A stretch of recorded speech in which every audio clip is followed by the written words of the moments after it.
And so we can't come out and ask you politely to stop shooting us, because they did it in the 50s and 60s. The letter from I'm an African-American studies major, so this is like ever present in my mind, but Martin Luther King is talking about police brutality when he's sitting in a Birmingham jail. This isn't a new phenomenon. Police were established to catch slaves. And so when we don't acknowledge history, we say what's happening now is just okay, and it's not okay. Trump has erased this fact that 100 people got killed by police last month, because we are reestablishing normal, where it's normal for people to be deported out of their homes and snatched away from their children and shot in the middle of the street. And we can't do that. So there is no polite way that we can say stop killing us. There's no polite way to say respect my life. We have to be bold, we have to be unapologetic, and I think that that's one of the biggest differences.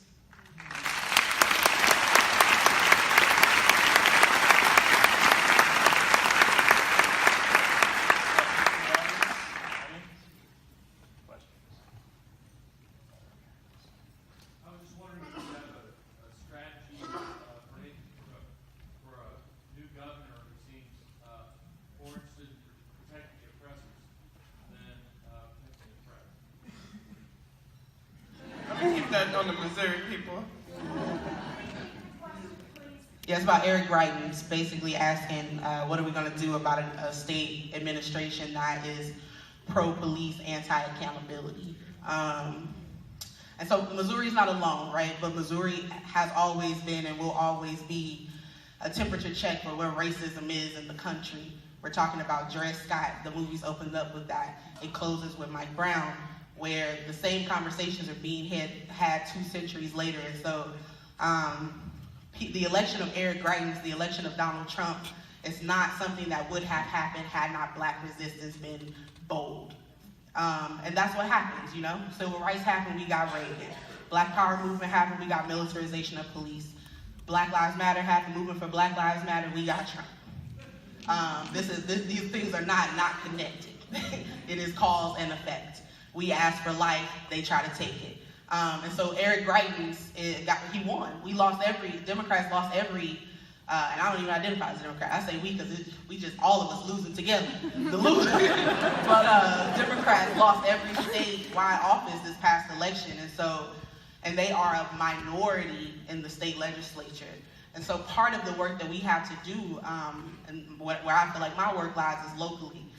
You can't don't go waste time and energy and strength on a losing battle. Make sure, my goal is to make sure St. Louis City, St. Louis County, Kansas City, places that have some blue, might be purple, almost red, but while we got some blue left, we need to reinforce and we need to elect and empower campaigns that really speak to the people.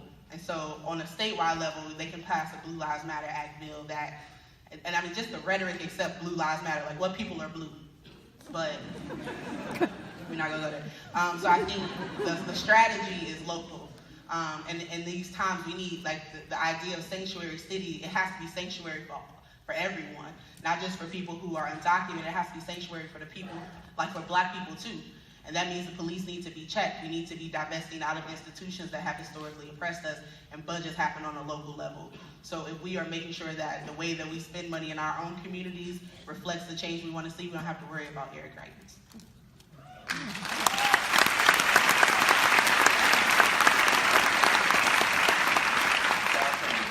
Who's got one in the top? Okay, yes, sir. Phenomenally powerful. What do you suggest we can do to reach across the aisles, reach across separations that exist, certainly in outstate Missouri versus Columbia versus Kansas City? How can we translate this very powerful and intellectually sound concept with the emotion and help people understand the terrible situation that's faced daily by these people in Ferguson and St. Louis generally? Okay. So I'm going to take this one. This is my favorite question. So white people always want to ask Black people what they should do. They always want to ask the Black people, like we don't got enough shit to worry about.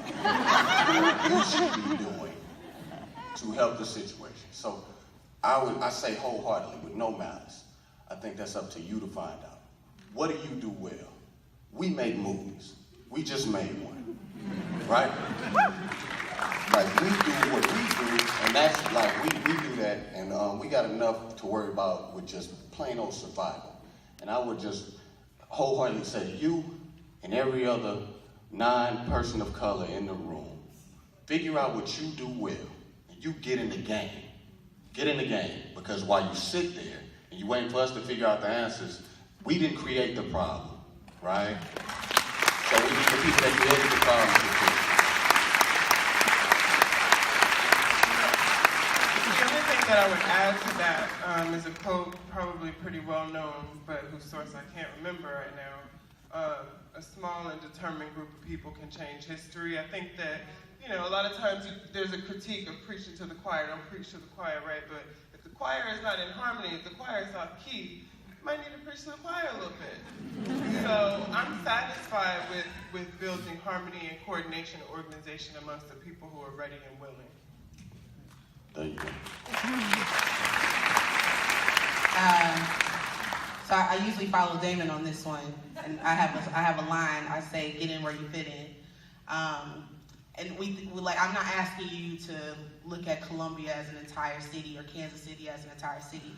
Racism prevails because we don't catch it at our kitchen tables. We don't stop it in our working, like our lives. You know? So we let microaggressions grow and grow and grow, and then somebody dies, right? The mentality that Darren Wilson is talking about in this film, it comes from people sitting across from him and never saying like, wow, that opinion is really jacked up. You know, like, you should really check that, read a book, I don't know, like, but it does, you don't have to think about going up to your state legislature. That's important work, so yes, do that. But when you come home, make sure that your brothers, your sisters, your friends, your partners, your children are understanding the ways that racism exists in our society. And even if you are a person who calls yourself, like, I'm not racist, if that is the first thing out of your mouth from what Damon says, I didn't create this, you benefit from it.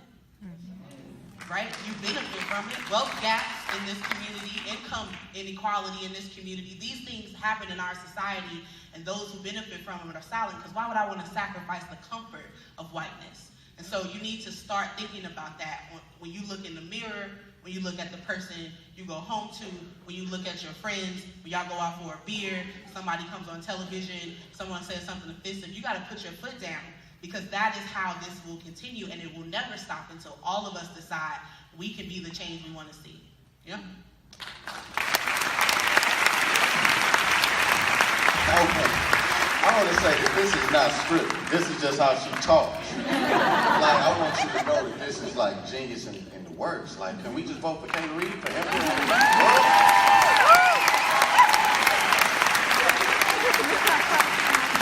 No, don't write my name in nothing. Vote for something that's already on there.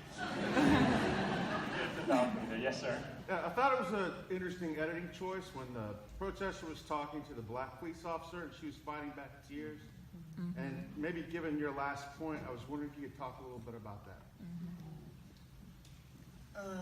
Yeah, that was a really, really intense moment, because I think in that woman's eyes and in her position was kind of the fundamental existential question of it all, which is, you know, this need to clock in and clock out and get your check and feed your family, and this desire to, you know, be on the right side of history, and feeling that constant pull. What do you sacrifice? I think that all of us probably in this room in some way have to compromise our deepest values in order to survive, because that's the way that this whole society is set up. And so, you know, we knew that that moment had to be in the film, and it you know, moved around to a lot of different places as we edited it.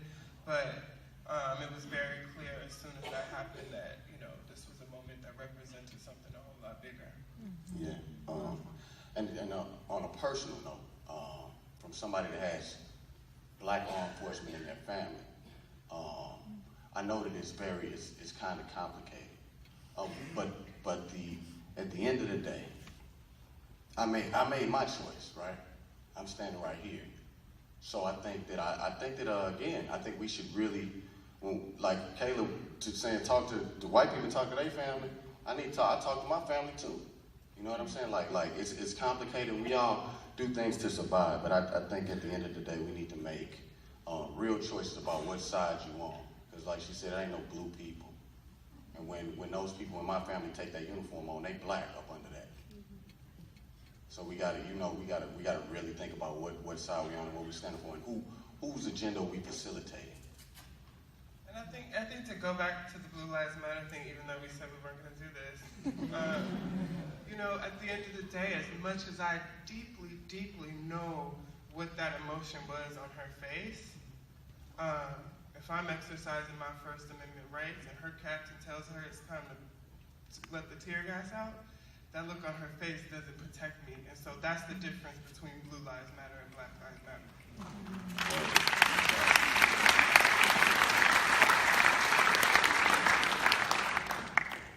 Something that seems to come across in your film is that this isn't just a race problem, and that it is also very rooted in a class problem. And that a lot of the people most affected by the police brutality and a lot of the decisions that were made were not in a very good class standing. Could you comment on that, being there and witnessing this in person? Yeah, I'm gonna speak briefly and then let Kayla finish, but for me, this was a really, really critical part. So St. Louis has, as I learned, the Del Mar Divide. Del Mar Boulevard is a major street, and on either side of it is the largest wealth gap in the nation in an immediate vicinity. And you can visually see the difference. Like, you're looking at huge mansions all of a sudden, and then you're looking at empty lots. And so I was actually in an urban planning class that I got an F in because I skipped it to go to the protest. But learning how St. Louis' long history of redlining, of economic repression and segregation set the stage for this. And I'll let Kayla talk more about how that really plays out there. Yeah, so I'm gonna be frank with you. It really gets on my nerves when people talk about class as if though class is not a byproduct of race. Yep. Class as it stands, it cannot be by accident that in class, the most lower class tend to be the darkest of people. So we live in a racialized class system, right? And so to be black is inherently to be more poor than a white counterpart. And so Ferguson is 60 to 70, the population shrinking, but at the time that Mike Brown was killed, it was 70% black, and there was no black person in leadership in that municipality. St. Louis City is majority black, and we've only had 2 black mayors in our history since our founding. And so the people who are making these decisions, who are in power, are not looking at who has money and who doesn't. They saw it as a black and white city. And so class matters, but class is a byproduct of racism, how it looks, how it has manifested, how it impacts black people. And so these neighborhoods are racially and class, economically segregated, but they're tied together. And so I do think that we can talk about class, but we can't talk about class in this colorblind way, because that's just not true. It's not factual, and then it perpetuates this idea that people choose this idea that this individual capitalistic society is actually achievable for all people, and it's not. And so we have to start thinking critically about those things. It's not class. It can't just be class. In St. Louis, race has always been, which is why the movie starts with George Scott. It has always been a theme in how neighborhoods are drawn, how jobs are given, how people are taken care of, who is policed, right? Like, it's not a class thing that 90% of Ferguson's arrest warrants in 2014 were all black people, but they were only 70% of the population. That's race, right? And it's not class that said, well, they were more likely to be pulled over 6 times. That's race. And so because they are black and poor, they stayed in jail. Because Mike was black and poor, he was in Canfield Green. So we have to hold both of those things together, or we're doing a disservice to organizing for the change we want to see.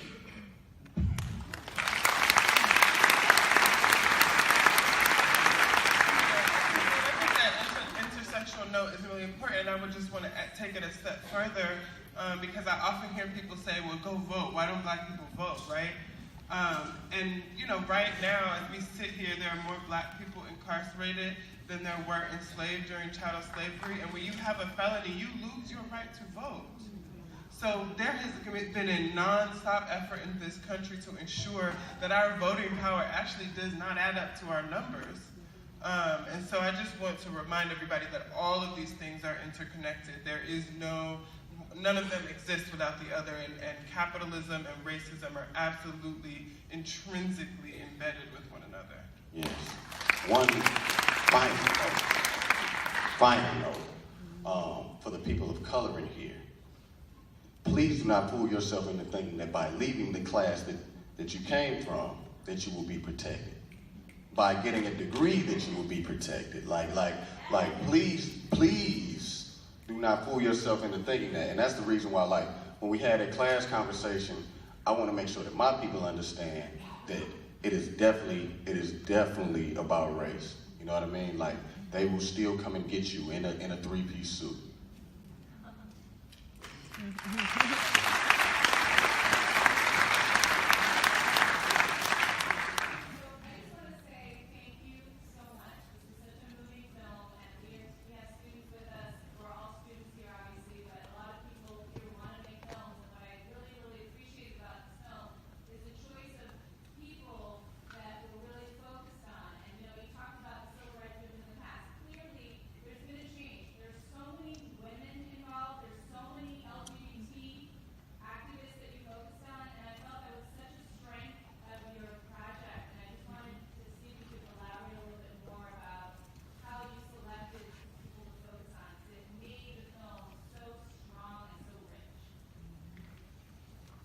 I just want to say it was the truth. That's how we focused on it. Like, those are the people that were out there. Those are the people that actually took leadership roles. And it might not be what a lot of people want to hear and see, but it's what was real. And if we keep the integrity of what we said we was going to do and tell the truth, then I don't think we would have done anything. I don't see how else we would have told the story, personally. But Yeah, I think, you know, we started out following 7 people. We spent time with Kayla's family. We were here when we got this new haircut.